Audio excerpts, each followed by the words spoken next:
Good morning. Imagine yourself in a situation where you could not protect yourself, such as being in a movie theater, a public park, or just anywhere publicly where you had your kids or your loved ones available, and the situation turned violent and you could have protected yourself or somebody that had a concealed carry weapon, such as a movie theater shooting that happened last year in Colorado or a recent movie theater shooting that happened in Florida. All of this could possibly been prevented if one person had their concealed carry license on them and had a weapon to defuse the situation. My debate is on the open carry laws and the right to bear arms and protect our Second Amendment. I will go into a brief history of the Second Amendment. It was put in after or before the Revolutionary War. When the English migrated to America, they had brought their common laws with them, and one of the laws was the right to bear arms. This was to deter tyranny, to have a militia ready just in case something crazy went down, that they needed to have all men available. So it was pretty much a right to self-defense as well.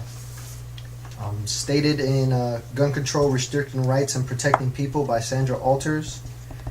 The people were issued to be called to battle at any time. And many towns could not afford weapons, so they were given to them and they were meant to keep them up. So at any times they were given that right to bear arms. And it was also well regulated. They can tell you which kind of weapon you can have and which kind you couldn't have. And now we'll go into the anti-gun activists. These are the people that just twist the Second Amendment and say it was just for battle. It was just for that one time. And even though it was signed into the Constitution, into the Bill of Rights, it's an amendment, and they're trying to take it away from us just because they don't believe it's necessary anymore and they don't want us to use it anymore. And they want to say it applies just to like military and things like that, and like just law enforcement, when also it could be, you never know when it's going to happen, when it's going to be a problem that you just need everybody to strap up arms and get their weapons and go to battle for the United States, just in case our military is busy doing something else.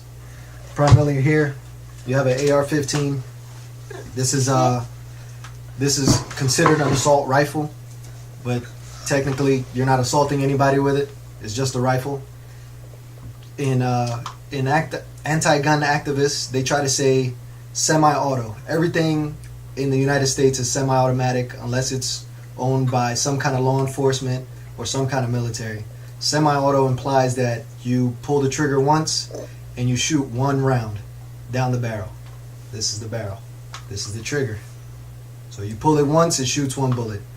Full auto, which is not allowed in the United States by any individual unless you have certain licenses, and you can only shoot in certain places. It's not banned and it's not sold to the general population. And this is what the anti-gun activists, they always try to say, semi-auto this, semi-auto that. Semi-auto is not a bad thing because you can only shoot as fast as your finger lets you.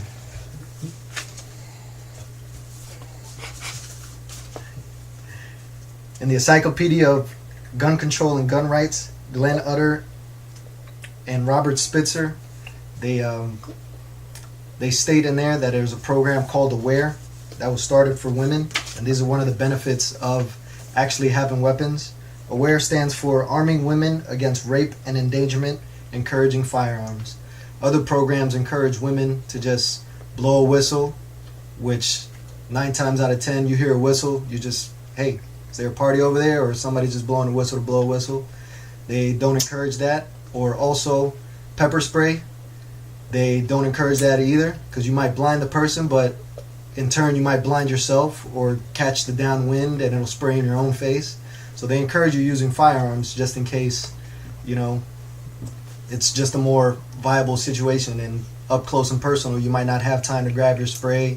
You can just reach in your purse, grab a gun. Your muscle memory is going to know where to go on that trigger, and you're just going to shoot what you're looking at.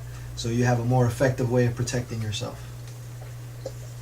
And also the benefits outweigh the risks in that sense of matter.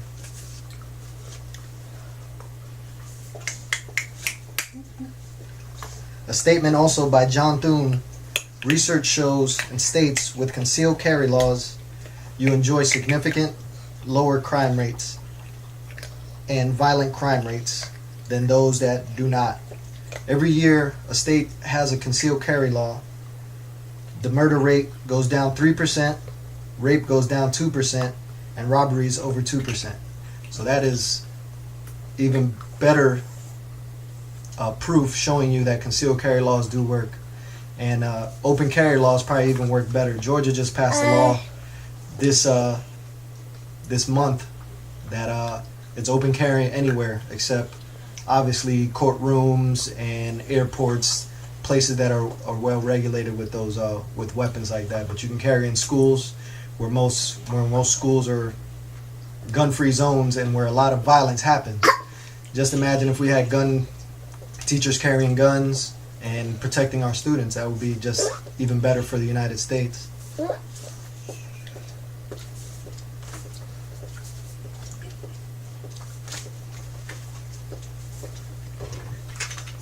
And this is a handgun. These are mainly used for concealed carry. Obviously you're not using an AR-15 to conceal carry, but this is what teachers can use, and it'll be awesome for them to use to protect our students.